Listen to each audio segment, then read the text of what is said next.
네, 이태원 살인 사건의 범인으로 지목된 아더 패터슨이 국내로 소환된 뒤 처음으로 공판이 열렸습니다.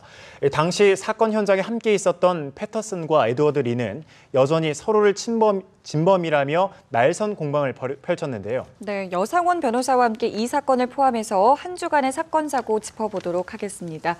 어서 오세요. 네, 어서 오십시오. 안녕하세요. 네, 두 사람이 다시 법정에 섰습니다. 18년 전과 달라진 게 있다면 에드워드 리가 이제 목격자로 패터슨이 피고인 자격으로 섰다는 건데 이번 공판의 최대 쟁점을 다시 한번 좀 짚어주시죠.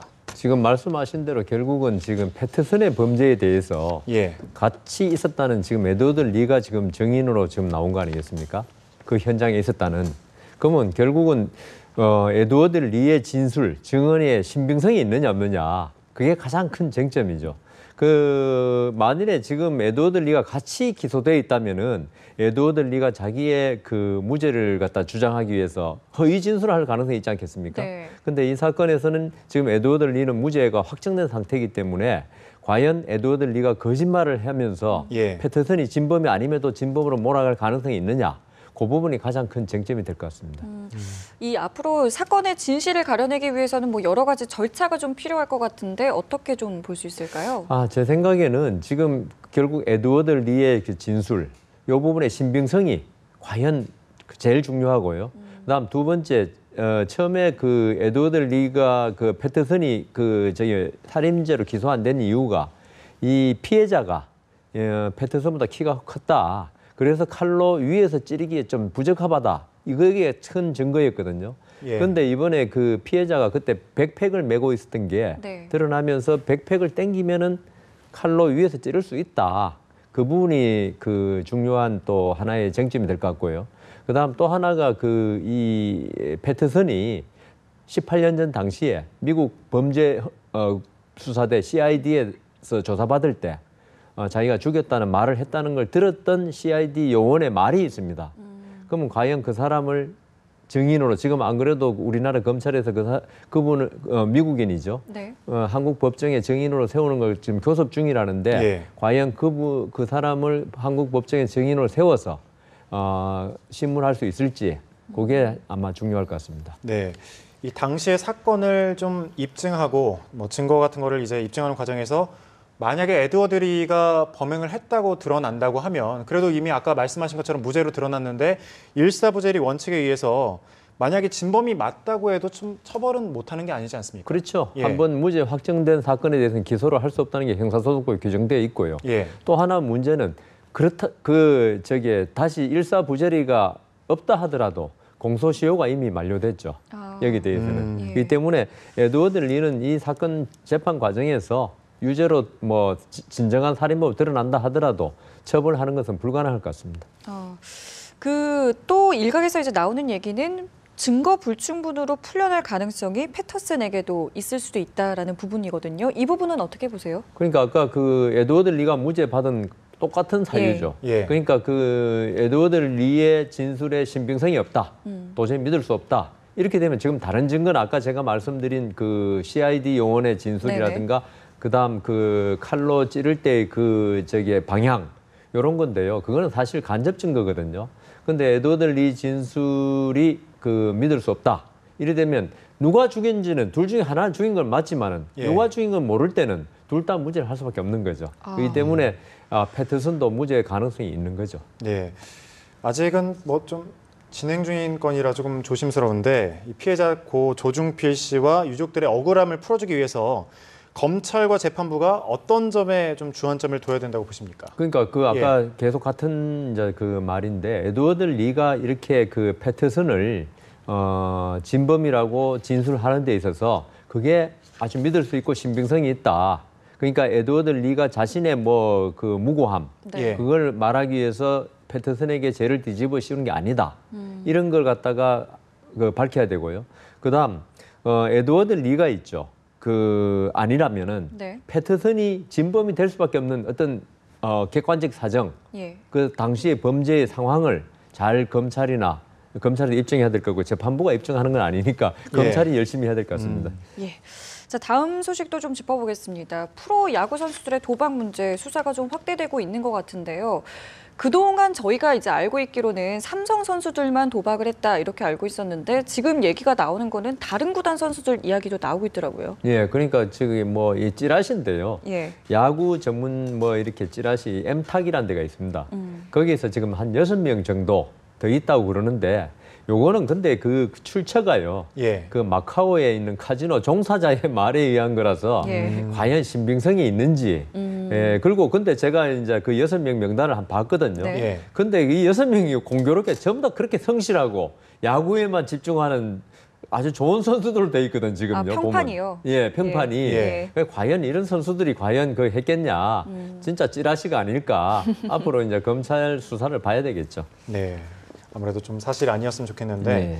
이 도박에 가담한 선수들은 이른바 환치기 수법으로 이 자금을 조달했고 또 한 선수는 13억을 땄는데 조폭이 만약에 도박한 것을 알리겠다 이렇게 협박을 하면서 돈을 받지 못했다고 하는데 이게 만약 모두 사실로 드러날 경우에는 각각 어떤 처벌을 받게 됩니까? 우선 환치기가 뭐냐 하면은 네. 이제 그 외국에 나가서 도박을 하거나 무슨 명품을 사거나 마약을 하는 돈이 필요하지 않습니까? 예. 근데 한국에서 가져 나갈 수 있는 돈은 한정돼 있잖아요. 네. 그러면 외국에서 그 지금 마카오 같은 경우는 마카오 돈이 뭐 위안화일 건데 중국 그걸 빌리고요. 위안화로 빌리고 네. 한국에 들어와서 그 돈을 다시- 한국 돈으로 갚아주는 겁니다. 그걸 이제 본래는 이 외환 그러니까 예. 예, 중국 인민폐라 달러라든가 이게 한국 내에서 들어오고 나올 때는 항상 외환 당국에 신고를 해야 되고 네. 하는데 이거는 신고가 안 되죠. 왜냐하면 외국에서 뭐 조폭이라든가 비밀 조직한테 빌리고 한국에서 그런 조폭의 한국 내 계좌에 돈을 넣는 거니까 전혀 외환이 저기 당국이 적발을 못 하는데요. 만일 지금 앵커 말씀하신 대로 이런 일이 있다면은 외국환 관리법 위반이 되는 거죠, 우선. 이게 모든 외환의 출입은 당국에 신고를 하게 돼 있으니까 예. 그걸 안 하고 있으니까 외환관리법 1년 이하의 징역 사건이고요. 그다음 뭐 당연히 그 외국 도박장이라도 이게 어느 상당한 범위 내 같으면 처벌을 하기가 힘듭니다. 우리나라 정성 카지노 우리나라에서 정해놓은 우리나라 법에 적용을 받기 때문에 거기서 도박을 하는 건 처벌받지 않지만 네. 외국 카지노는 우리나라 법의 적용이 아니거든요. 그렇기 때문에 거기서 도박을 하는 것은 도박죄 처벌을 받을 수 있지만 뭐 가서 그냥 심심풀이 예. 이 정도는 이제 상당하다.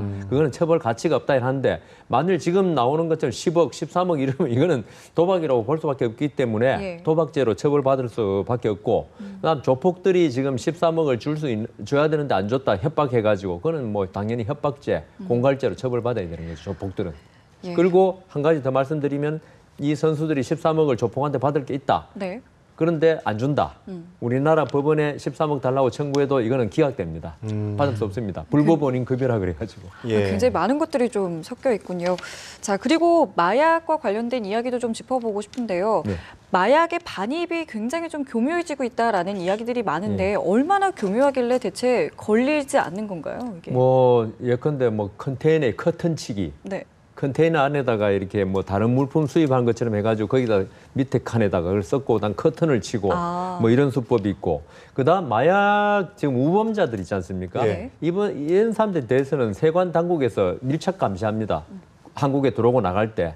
그래서 이 사람들이 이걸 피하기 위해서 대학생 이런 사람들을 그러니까 전혀 마약과 관계없을 다른 것이라고 사람을. 보이는 사람들을 이용하는 거죠. 이 짐 한국에 들어갈 때 좀 들여다 주면은 나중에 용돈 주겠다. 그럼 대학생들 돈 없고 뭐 이런 사람들은 충분히 응하고요.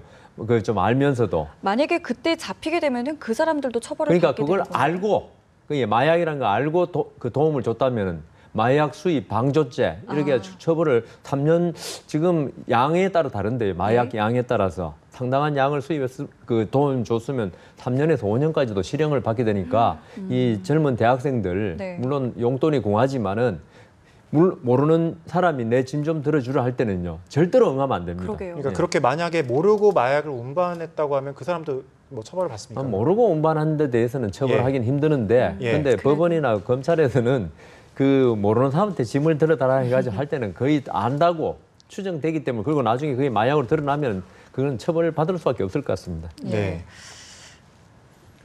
네, 그리고 이제 국내에 요즘에 체류하고 있는 외국인들 상당히 많습니다. 그래서일까요? 이 외국인과 관련된 범죄가 상당히 많은데 최근에 외국인 폭력배 70명이 검거됐다라고 합니다. 궁금한 거는 이제 처벌이 어떻게 되는지 그 처벌 수위에 대해서 좀 말씀해 주세요. 외국인이 우리나라에서 우리나라 법에 위반하는 행위를 하면 국내인과 똑같이 처벌받습니다. 국내 조직 폭력배와 똑같은 처벌을 받는 거죠. 네. 그 외국인하고 해서 뭐 특별히 처벌을 가볍게 하거나 무겁게 하지는 않고요.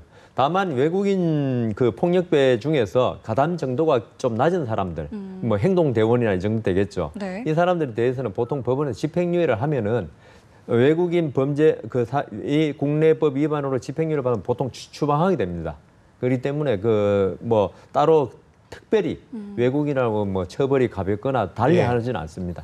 예, 아직은 그 우리나라 그 소위 말하는 조폭처럼 아직은 좀 체계가 안 잡혀져 있는 것 같은데 나중에 가면 뭐 좀 조직화될 수 있지 않겠습니까? 그렇죠. 그때를 좀 대비해야 될 것 같은데 어떨까요? 그게 우리나라에 예. 지금 그 외국인 그 입국자가 많지 않습니까? 근로자도 있고 뭐 결혼도 하고 그다음 이러면서 지금 외국인 상대 범죄 그리고 예. 외국인이 하는 범죄가 많이 늘어나고 있거든요.